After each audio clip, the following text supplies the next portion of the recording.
Well, I'm not quite done with that last beam on the back there, but it's starting to rain, and this tarp is what I've got for now. It's not full coverage, but it's better than letting it just get soaked everywhere. So that's just the reality of it for now. That's why I'm in a rush to get things done since the weather's changing. I want to get it covered and not be having it damaged due to water and cold and such. So see what I can do and add to this.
Well, it's raining,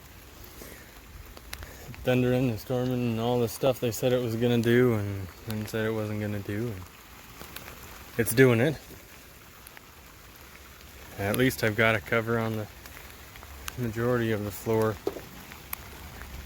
Got a lot left to do. I'm not sure if I'm going to get this up before the snow flies, but I'm trying as hard as I can. That way things don't get ruined again. We can have some good use out of it this season, next season. But I'll do what I can. And if you've built through a season like this, then please give me any advice that you've used, what you've done to protect the work that you've completed so far. You know, what way you've used to cover it. Obviously it needs covered, but I appreciate that and look forward to reading your comments and hearing from you. So thank you very much for taking time out of your day to enjoy a bit of what I'm doing, and if you have any questions, let me know. I'll try and get them answered for you. Especially if you have any suggestions, then I'll appreciate those very much. So thank you, and we'll see you soon.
I've left that in real speed so that you could see the amount of time that it takes to dismantle one pallet with the Torx head.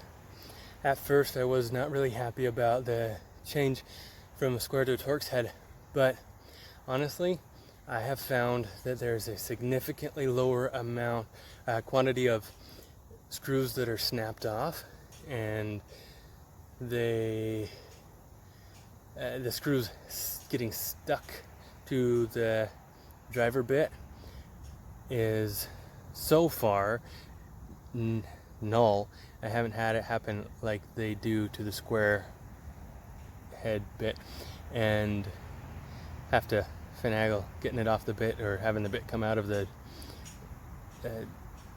drill where it's holding the bit that just snaps in place and getting stuck in the screw head once I've screwed it in. And so those are time savers, and really I find that the Torx screws save a significant amount of not only time because of those points, but also that they save production, or they increase production because I have more screws removed. And as you saw there was just a one board that had screws in it that I tossed to the other side. Everything else that went in multiples are pieces that have no metal left in them and are ready to use as they are. So that not having to go remove extra metal is a time saver and production increaser. So that is going to be pretty much average for the pallets. A little bit longer for those longer ones, as you can see there, that are at the base of that taller stack.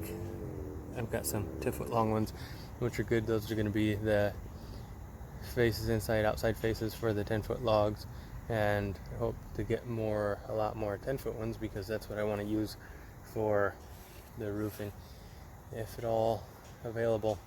So look forward to that, and just wanted to share that pallet disassembly with you so that you can see what it takes to get the prepared materials. Now from here, those as they sit, I am going to rip them to the same width so that I have a consistent height to work with because of the tongue and groove. I find that the assembly pattern that I'm using is more efficient if I make it all the same width before putting them up in to form the logs. So that's what I do next, and then you've seen the rest. So it'll be just more of the same, and I'm gonna continue and see if I think that side log that I have, let's see, on that 10-foot stretch, I gotta measure, but I think that might be the one that I need to trim up to get the windows framed in on that side. So I better double check before I go any higher, but I've got to do the logs on either side of the door frame that we are looking at there, and then so let's get a better close up. So the logs right here, let's see where we are, one there, and then I'm thinking that one might be the one I need to start trimming up to frame the windows that go on that side, but I'll double check before I go any further after those two logs that are on either side of the door. And I think I have one or two on top of that one before I start framing up the windows there, and that is going to go a lot quicker between the door and the window. So the joinery at the corners is what is taking longer than anything, and I think is going to continue to be that way because everything else just goes together pretty quick. Everything, ripping it first, making sure it's the same width, and then going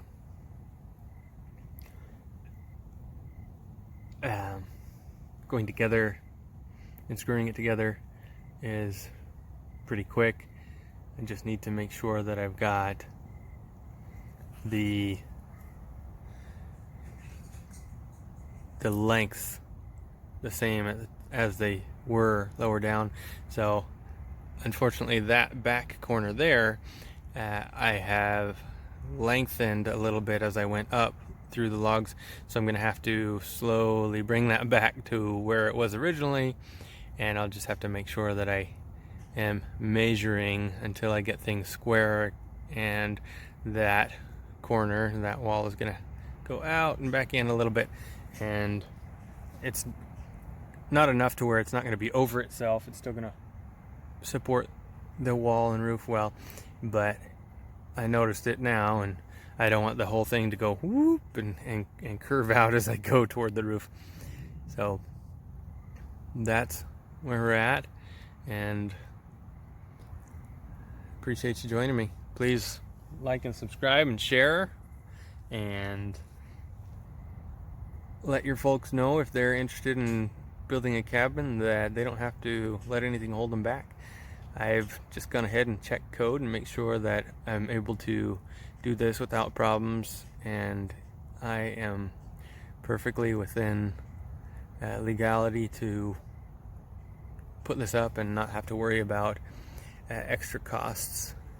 And I just made sure, I'm not digging, but I did have dig lines marked on this property before I started anything, so I know that I'm totally safe whatever I'm gonna do, and just need to get it done. So again, thanks for joining me, and I'll see you soon.